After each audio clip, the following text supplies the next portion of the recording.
let's get started with this project. I mean, dark web. It's been a year since you and I actually have specifically talked about dark web. Yeah, Could it's you been a believe year it? since I've seen you. Yeah, right. Yeah. So first of all, I want to say is congratulations on the Emmy nomination. Thank you so much. It's so hard to believe, but yeah, when I first found out, it was completely mind blowing, and the fact that we got 7 nominations was just like extremely humbling. I think on behalf of all the filmmakers for us to receive that kind of honor. Yeah, but the nomination that I'm actually talking about was more specific. It's a directorial nod Oh, to you and the others as yeah. a directing ensemble. Yes, yes, yes, yes. I mean, Michael, me, and Mario really. I mean, I think in production I did most of it, but they really carried a lot of the weight in post, you know? And so working with them was just like an amazing collaborative team effort. Like, I couldn't ask for anything better or better producers to help guide me, on this journey. But it was extremely amazing. And, my parents are very proud, which, as an Asian American, woman of color in the film industry, is everything that we're vying for. So now they can't hold anything against me. That is. Achieve out of that. You can do it. Everybody that's listening to this or reading this, however you're doing this gig, that's what I serve to inspire. So why do you think that dark web is so special that people are honoring it or even watching the show? The fact that it's completely independently produced television series, like a complete 8 by 30, is such a daunting task for people to take on. And as indie filmmakers, I started off as one. I think we all sort of have to go through that rite of passage. You know how difficult it is. You know that it's like a struggle to even get a couple of resources. You're always asking for favors. You're looking at creative ways of doing things. And usually it's like the extent of that, like, ambition or willpower probably burns out after a couple of years. And at the most part, people probably would just make a feature film. And a feature film, by the way, is already such a incredible, accomplishment if you're able to finish one as an indie filmmaker. But we're talking about like a full 8 by 30 series. And some of the episodes are longer, like I think 4 and 7 were an hour long. And the fact that it's science fiction, you had a ton of graphics, visual effects, and the fact that the producing team took, years in post to make sure that everything was the way that it's supposed to be, just shows the amount of dedication that these filmmakers have, including me, of course. I keep talking as if it's like a third person, but honestly, like, I'm a part of that tale, so I need to acknowledge that. But I think people are finally starting to see that because we really like try to put out like this high quality work and something that's competitive with a lot of other series out there, and that it got picked up by Amazon was such a feat. So I think that's how it's getting recognized, is because it hasn't been done before. And also the format is one of a kind. And it just goes to show that, like, look, listen, there's going to be a lot of people telling you no as an indie filmmaker. There's going to be, studios or like places you pitch, executives saying that, like, it needs to fit a certain formula. But what I really admire about, Michael and Michael Nardelli, the head producer, and Mario and Tim, is that really, they just took it and they're like, we're just gonna go with it and we're gonna finish it, and they did it. And I'm just so honored to be like a part of that journey. How were you brought on board in the first place? I think it was a connection with Michael Nardelli. Am I correct?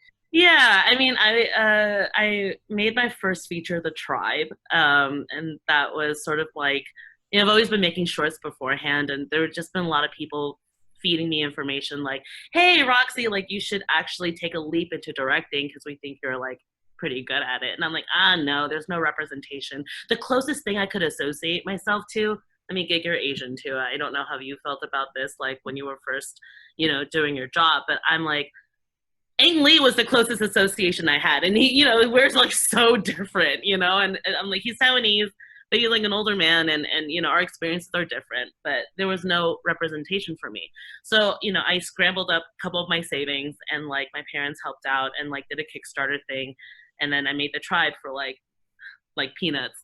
and I casted Michael as like my lead actor, and and he was just like, hey, I really enjoy working with you and I think you're very talented. I'm developing this DarkWeb series. Would you be interested in talking more about it? At that point, I think he was very into my darkness. We talked about a lot of, different stories that I had developing. And originally I had a story. Cannibalism is always something that's very interesting to me because I always think of that as an allegory for how humans, we consume each other and like we use each other up until we dry up, and then we leave each other, we spit each other out, sort of, in a sense. So I was developing the story about this woman who ages biologically, but then she's able to have eternal youth by having sex with a man, going through 9 months of labor, having a child and eating it. And she would revert back to her prime youth and beauty, sort of like Snow White's stepmother. But also you're talking about women's fear of aging. Of course, that didn't have anything to do with technology, but Michael loved it so much. He was like, how do we make this like fit within our universe? And then so me and my co-writer ended up writing Eat, Pray, Love, which is in episode 5. And then after that, Michael at some point during that summer, he was just like, how about you just like direct the entire A story? Mm-hmm. And and I remember we were in the south of France, we were in Cannes, and like, cause the tribe was playing at a festival in the south of France. And then I remembered we were at a coffee shop and I just got up screaming saying, I do. And like everybody thought he proposed to me. And I was like, this is way better than a wedding proposal. I just got like my first official directing job, as a director. Mm-hmm. And that was incredible. And I'm so proud of like DarkWeb. I'm so glad that he gave me this opportunity. It's really an amazing honor. Before DarkWeb, did you have, and you had experience with the tribe, do you had other experience with like television shows or anything else beforehand? No, this is my first one. And I of course, I know that television is a lot different. It's like the writer's world, and then feature films is like the director's world. But I really got a sense, and also we did things unconventionally too, because of the whole A story, B story thing. It's not like you have the whole season written out. You have the writers each have an episode, and then they oversee the director, directing that episode, because we had to shoot it in a way where we shoot all of A story at once, and then the B stories get picked up, later in the year, piece by piece. So in a way, it was very traditional for me because we shot A story like a feature film, and that's what I'm familiar with and the structure I'm familiar with. And I was just lucky enough to have the writers, Michael and Mario, with me to be able to close any gaps or fill in any loops that were missing and be on the same page creatively. So in terms of like knowing what it's like to, or getting a sense of what it's like to work in television or an episodic format, is that I work very closely with the writers, but it's something that I do already as a for-hire director. A lot of the producers that hire me do write the material. So I'm a very collaborative person. And it just really fed me because I know that everybody's different perspectives can only fuel like a larger picture. But they were so receptive to my ideas, and they really liked, how I pitched it and how I saw the series. So we did a lot of that development way early on. So shooting it wasn't anything foreign to me. For me, just as a person, I'm very much like, okay, like as long as there's producers that could give me a structured plan on how we're doing things, and I could see what I need to prepare for, then I will follow that lead and then do the best of my abilities to make sure we make our day and to get everything we need, So in my sense, my head's very militaristic in that way. Like I like structure and I like roles a lot. I think it's my Capricorn nature, but it's like, I always like to know if we're doing something innovative, that we have a plan beforehand on how it's all going to work. So it's a lot like putting all the puzzle pieces together. And I do want to go into TV in the future, and I know that's going to be another sort of recalibrating of how I see and do things, but I'm really looking forward to it. I think that you should always be learning no matter what stage you are in your career, Well, I do want to point out because you did do the A story, which basically are parts of a story in every single episode. It's almost like you're like I want to relate it to what is today a Quibi director, where they have to film, like 10 to 15-minute episodes. Could Mhm. you talk about the challenges of, even though you filmed it as a feature film, you had to basically cut it in basically eight parts? Yeah, and what's challenging is that like you're not shooting sequentially either. Like you're shooting all over the place. So, we shot episode 2 first, then I don't remember the rest. We shot everything in the A story, including episode 6 and 8, which were full 30-minute episodes. Included in that, we shot it all in 13 days. So you're just like, that is madness. Like that is unfathomable. Like averaging, you're supposed to be doing maybe 4 to 5 pages a day, but like we're doing like 8 to 13. So my challenge was, and this is something that I hold myself up to, because in the end of the day, I have a job, and it's like no matter what the challenges are, I need to get everything I need to get that day, and I need to stay on my toes and be creative as possible if there are challenges or obstructions or things I need to pivot around. So in a way, I think like just as an artistic person, it really, fuels me to be able to think that way. I think a lot of other people would get really, it's hard for, some directors to let go of certain things. But for Mhm. me, I could really let things go, as long as I have my focus, you know what I mean? And like the big picture of what I'm trying to get. So what I really appreciated was the fact that everybody was really respectful. Everybody was open to different ideas and different ways of doing things so that we could pivot and recalibrate the way that we're doing it. I It's always a challenge, Gig. It's like every show has a challenge, and for me, it was definitely page count. And when I directed DarkWeb. I think we did it back in 2016. Wow, it's a long time ago. And I was a different person back then, and I was a different filmmaker back then. I would be shouting direction without even cutting. Like I'll be Mhm. like, pick up this line, say it like this, but like shouting from Village, you know what I mean? And I guess I'm older now, so like now I like to say cut and let myself like process the whole scene and like think about like the whole context of the scene and where I wanted to go and how we could really give it depth. But we didn't have that kind of luxury on Dark Web. It was very much like go go go. So I don't regret anything. I think there were a couple things I wish I could have done, but they were all just minute details that the audience wouldn't notice anyways. So that was my primary challenge. And now that I'm older, I am much slower. So, but I'm better in different ways, for sure. Now, you mentioned the collaboration with Michael and Mario Mhm. throughout the entire process. Walk me through on how that process actually works, since you're the primary director, but you also said that they carried a lot of stuff on the back of their shoulders. On that. Yes. Oh my God. I just fucking love working with people who are incredibly passionate about what they do. Like, I think it would override any sort of conflict or personal things, you know what I mean? Because in the end of the day, you're like a family, you're working together all the time. You're gonna bicker, you're gonna disagree, but like we all care about the same thing. We all care about the end product. We all care about like the fact that we want this project to be the best it could be.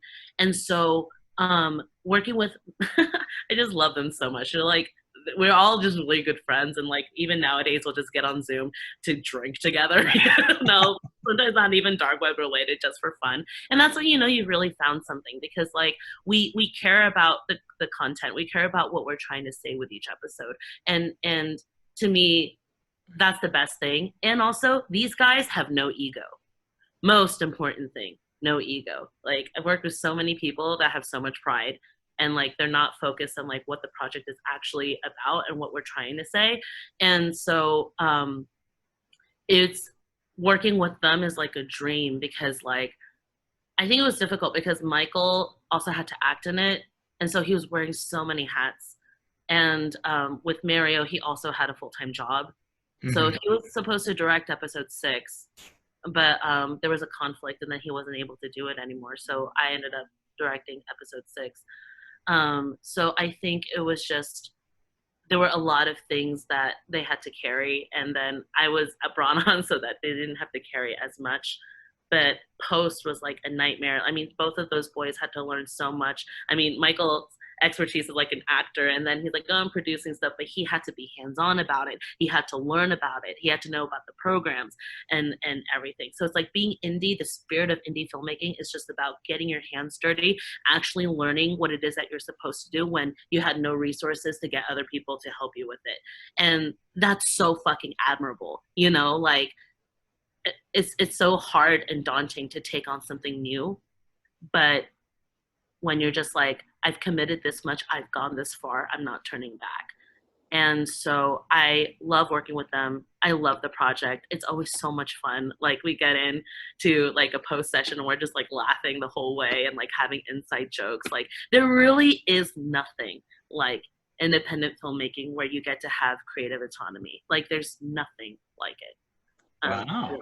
Yeah. How many B story episodes did you manage to direct? I did one. So I did episodes 5, Eat, Pray, Love. It's the cannibal lovers one. Yeah. The one that you came up with the story idea. Yeah. Yeah. It's so romantic. I have a twisted view on romance, apparently. So managed to get it all out in that one. Very cathartic. Well, don't put that on your Tinder profile, right? Whatever. I mean, they all know. If they're alive to even say anything about it. Oh, this is recording. Great. Well, too late. Did you approach that episode like a feature film too, or more like a short? Oh, it's a short. And honestly, I love short films. Short films help you exercise your voice in a very different way. And it's challenging because it's even more challenging because you have like less time to do things. So Eat, Pray, Love was, I think it was 10 or 13 minutes long. I don't remember, but it was a short film. And we shot it in the course of 2 nights. And it's like a different cast. Yeah. Because it was all overnights. And then the crew was also different, you know, just because we shot it like in October and principal wrapped in August. And it was just nice to come back to like a couple of, it felt like a different experience though, for sure. Like besides, you know, Michael being there, we shot at his house, and a couple of key players. But and also my DP was different. You know, I chose some different creative heads for it just to give it a different vibe and a different perspective. And it's always good to work with different people because it'll help you challenge the way you do things. And also helps you learn how to be a better leader and better communicator because you're always having to work with different people. That's interesting because I've spoke to few directors before. They like to work with the same people, but you like to work with a variety of types of people on variety. Yeah, I always think of, you know, and it's kind of funny because a lot of my friends will tell you this, especially like my cinematographers and production designers are like, yeah, like, you know, I'm number 5 on Roxy's list, or like Roxy just always has a constant Rolodex and you never know who she's gonna pick. And there is a certain complacence, there's a comfort in working with the same people all the time, and that's a good thing, I think, because you feel safe when you're making creative decisions. But also, you want to also put yourself out of your comfort zone, and you want to also be able to grow and evolve, not just as a creative person, but also as a communicator, you know, and also you just have to be disrupted as a creator. I don't believe in comfort at all. So I always, and also people, if you're always working with the same people, it's like they just assume, oh yeah, like I'm gonna get hired for Roxy's next one. Oh, she's doing a feature in whatever, like I'm gonna get hired for that one. I'm like, no, it doesn't come that easy. You always have to pitch for it. You always have to have a meeting with me, tell me what it is that you see, because in the end, I'm gonna pick the best person project, and it's not about you. You know, it's not even about me. You know what I mean? Like, and I also do this thing that my manager hates, is that whenever someone comes to me about a project and they're looking, you know, for like a woman or a woman of color, BIPOC, I always say after my pitch, I'm like, oh, are you interviewing, you know, more directors? And they go, yeah, we're like shopping around or whatever. And I go, actually recommend a couple of my friends to you, you know, and I'm like, may the best woman win, you know, or may the best person win, you know what I'm saying? But we have to create space for more people. We have to create space for our own experiences too. Like, we can't just be working in a comfort level that's always the same, because that actually detriments us in the long run. You're going to be in a situation where one day, when you're not an indie filmmaker, you're working on a studio film, you're going to be working with people that you have no choice over, you know, selecting. You've never worked with this actor, you've never worked with this like cinematographer. Like, that's just the reality of it. So yeah, it's like, I would say you have to prepare yourself for that. Also, it challenges everyone around you to be their best.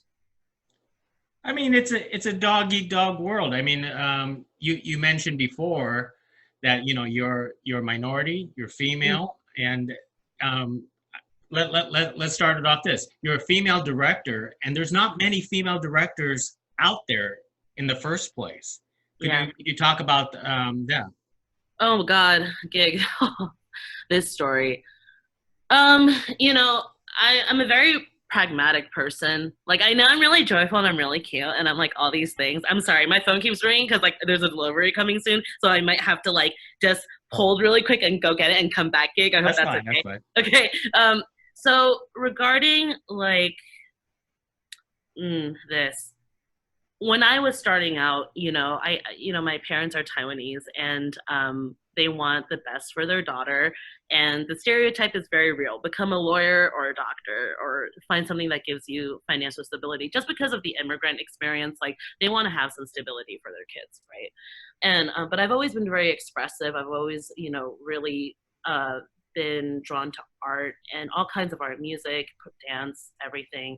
Never really thought of myself as a director, simply because there's no representation that existed when I was in school. So, but I got out, I graduated, I was a shitty student, got terrible grades, failed Asian kid, version 2.0, just kept failing. And then I moved to LA. I could either move back to Taiwan, or I could try to do something. I don't even know what it was that I wanted to do. And I just knew that I was interested in the arts. And then I started PAing, picking up trash, getting coffee for people. And I'm a very visual learner. So I started seeing, the magic of like filmmaking and like how everything worked, how we're all just one giant machine. And it was also extremely logical, which I loved, and also very creative. It was like a marriage of like nothing that I've seen before, especially in, the creative field, because creative fields, people are introverts, like to work by themselves. But no, in filmmaking, you're forced to work together, right? But there was never a woman in the director's seat. And so I started producing, just thinking like, maybe this is it. This is just what I'll do. And look, I don't have to be on the chair, but at least I'm a part of it, and that's good enough. Like, that's literally what I told myself. And, every year I'll scrap up like maybe $2,000 of my savings, if I made that much, and like make a short film with my friends as a director. And I thought, this is good. I'm like, I'm producing and I'm good at that, right? And I could do this on the side, and that's also fine. But I started winning awards for my short films, and then everybody who was in my life, especially people that I've produced for, directors that I produced for, were extremely encouraging. And they were just like, you're actually quite talented. Like, why don't you just make a feature? And I remembered this director I worked with, Jason Cartalian, who did Seahorses. I produced for him. And he's like, kid, he's like, you need a camera, I'll give it to you. He's like, you need G&E gear, I'll give it to you. He goes, just go make a fucking movie, right? He goes, you have all these people willing to help you. Just do it. If you have a camera in your hands, what excuse do you have? And I'm like, I'm a woman, 0.2% of us make it. He goes, stop thinking about that. Another friend of mine, Dina Heisel, said, don't look at any of your like societal variables as a barrier to what you could be. And just take a leap of faith. Just try it once. I talked to my parents about it, because I never, got a master's or anything like that, which they wanted me to. And I said, this will be my school. Please, whatever you could give me. I'm like, if I fail, I know it's not for me. If I get my first job from this, then I know it, that this is what I was meant to do. So, they gave me some money, and I scrapped up my savings, and then I kickstarted some crowdfunding, and I made the tribe. And then from the tribe, I met Michael. And then it went to another film festival in Austin, a genre festival in Austin. And then I met a director there who was in the middle of his pitch for Painkillers, which is my second movie. And he's like, actually, you really got to check out this girl. And so he made space for me, to come in and pitch for the producers. And that's how I got, my second movie. And then at that point, my parents are like, okay, well, this is definitely a worthwhile investment. Like, you obviously, this is what you're meant to do. And, and now I'm repped and now I'm doing this. And it's like so weird. And, and it's so weird, like seeing like a lot of these younger, women, emerging filmmakers, and like, getting invited to speak at panels about like gender parity and like representation. It's such an incredible journey, and it's such an incredible honor. Like, I never thought that. I thought that I had to be someone famous. I thought that I had to be, making like an Oscar nominated film. But no, it doesn't matter where you are. Like, there's someone looking up to you. And I think that's like really special, Well, I do have to point out is that with the Tribe, with Painkillers, and with your future movies, you are working with a lot of well-known actors and actresses. So, Yeah. so that's actually you're not a nobody, that's for sure. I know, and that's like that's so amazing. Like, if you were to ask 12-year-old me where she would see herself, it's definitely not this. So I'm incredibly humbled. And at the end of the day, like, people need to, I always tell emerging filmmakers, I'm like, it's not about validation, it's not about fame, it's not about the money. I was like, it's just about what your calling is, what you're good at, and at the end of the day, do your best, right? It is a job, and it's an honor, right? It's a privilege to be able to tell stories. So yeah, I'm very, very thankful. Like, I can't believe this is my life. It's so cool. And I have an Emmy nomination. So cool. Like, what is life? Unbelievable. Well, I also want to bring up the other part, because you being Asian itself, that even makes you more rare. I mean, even though, yeah, a movie like Parasite has put an Asian person front and center as a director, but we usually know a lot of male Asian directors, but female Asian directors, that's like a diamond in the rough. I mean, that's where you're at. Yeah, I mean, 2020, before all this COVID stuff started happening, was a great year for Asian American film, and Asians in general. We had like Parasite, and then there's also all of these TV shows on Netflix that are coming out that's more representative of our diaspora, and then Lulu Wang with The Farewell, like, that was just like groundbreaking in terms of, there's a huge shift in what's happening in our cinematic landscape and the range of our stories. It's not just East Asians, there's South Asians, there's like and then there's indigenous stories coming out, and I am so thrilled. And then COVID happened, and then everything shut down. but so far, like, leading up to it, there was incredible momentum. And like, yes, I have never forgotten how it felt to feel like I didn't know where to go, or like how to get to where I needed to go next. But nowadays, I think there's like a huge surge of like filmmakers with their voices, and people are looking for us. So it's like, I'm so excited to be part of this generation, that it's not just, I'm not the token Taiwanese American female filmmaker. I sure hope that that's not how people see me, and that's not the only reason why they would want to talk to me, like, that there's actually a lot more of us. And that's why I run the Taiwanese American Film Festival for the past 3 years, is because I wanted to elevate more filmmakers from my community so that they could be seen on a larger platform. So it's like, we exist, and I'm glad people are looking for us now. Like, and this is the time to do it, and this is the time to challenge. This is the time to, don't be afraid to ask for like this big TV director for a chance to shadow her episode. Most likely she'll try and do it, you know what I mean? Because we all remembered what it was like to feel marginalized, to feel that we're not seen, to feel that no matter how hard we push, that ceiling was just not going to break. And like, but now it's shifting, right? And it's still going to be a while until we get there, but at least we're part of this revolutionary generation, and that your community is there to help you. We would not be here if it wasn't for our community. Like, Asian American audiences have supported me as long as I've been here, even though my content has not always been specifically Asian American, but the support is always there.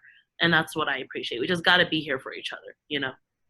How do you describe yourself as a director? Because I seen a little bit of The Tribe. I read these synopses for Painkillers.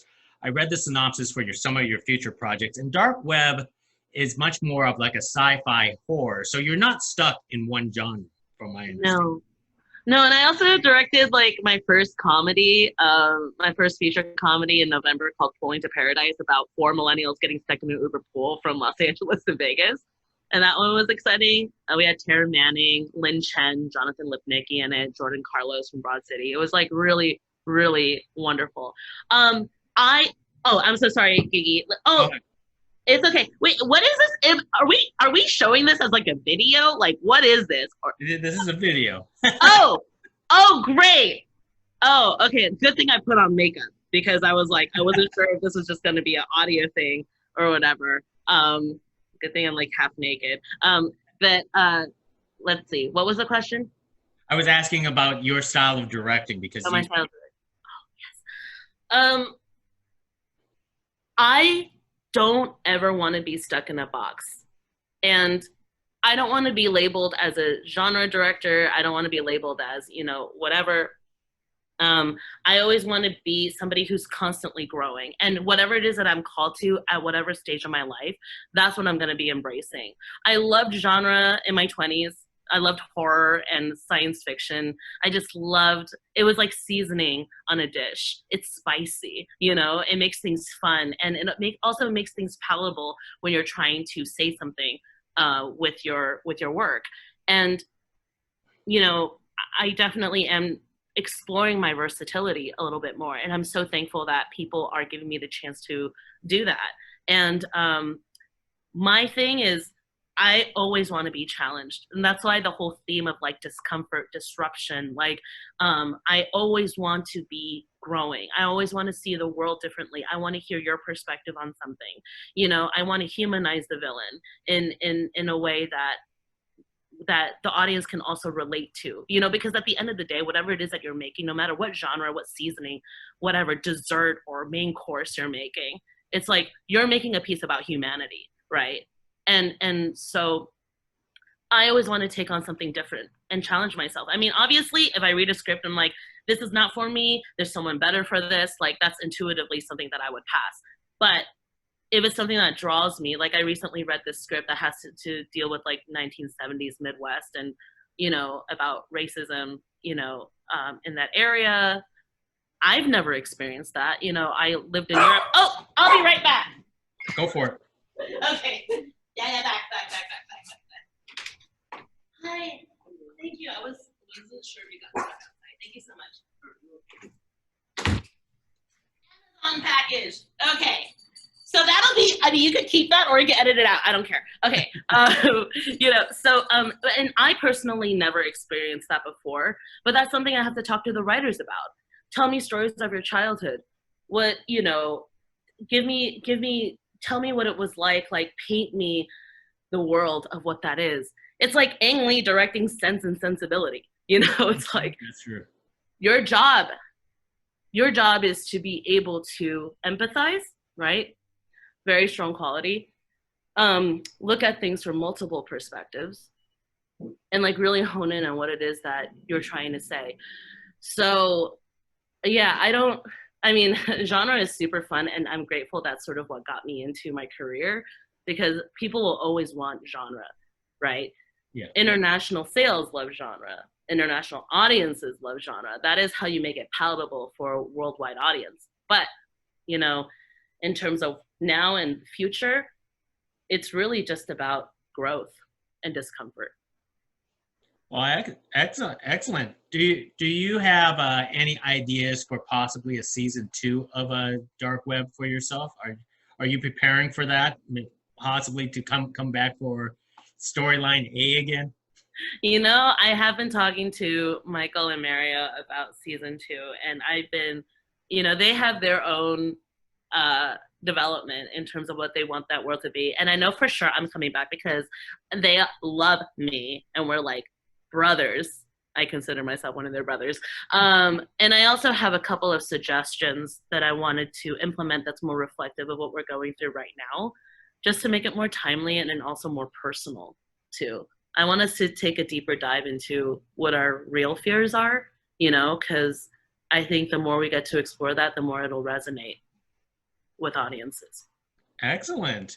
And let's talk about your future projects, because you have what, a couple of indie films coming out soon? Yeah, I just did a Lifetime movie called Heart to Heart that you can watch. I don't know how you can watch it actually, but it's out on Lifetime. It was really fun. I got to work with a couple of my friends on it. Lars, who shot DarkWeb, also shot that one.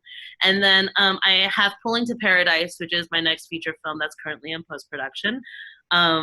And I am doing another movie in August, I think, that is a message piece about child abuse.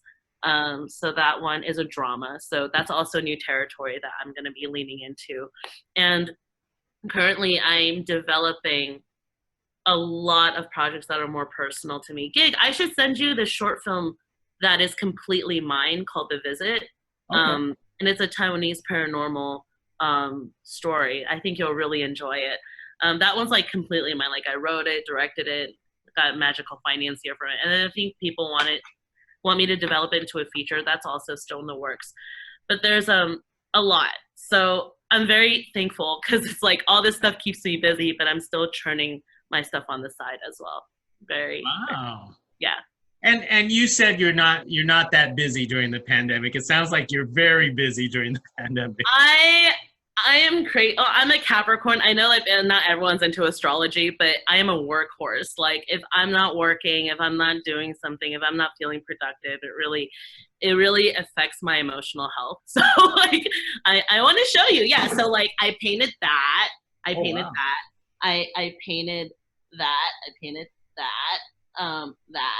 and then been playing music and been doing all this other stuff. I've been very productive during this time and sleeping more too. My God, what a luxury, Wow, you're such a creative person. I'm just Wait, Gig, what astrological sign are you? I'm a Virgo. Oh my God, we're so compatible. Like seriously, oh, yeah.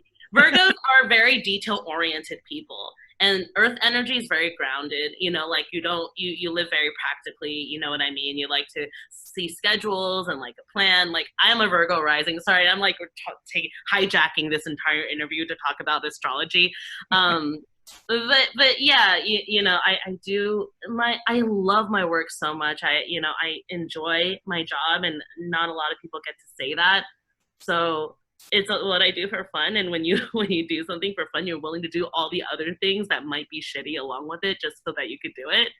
And so I do it, it's all part of it. It's exciting.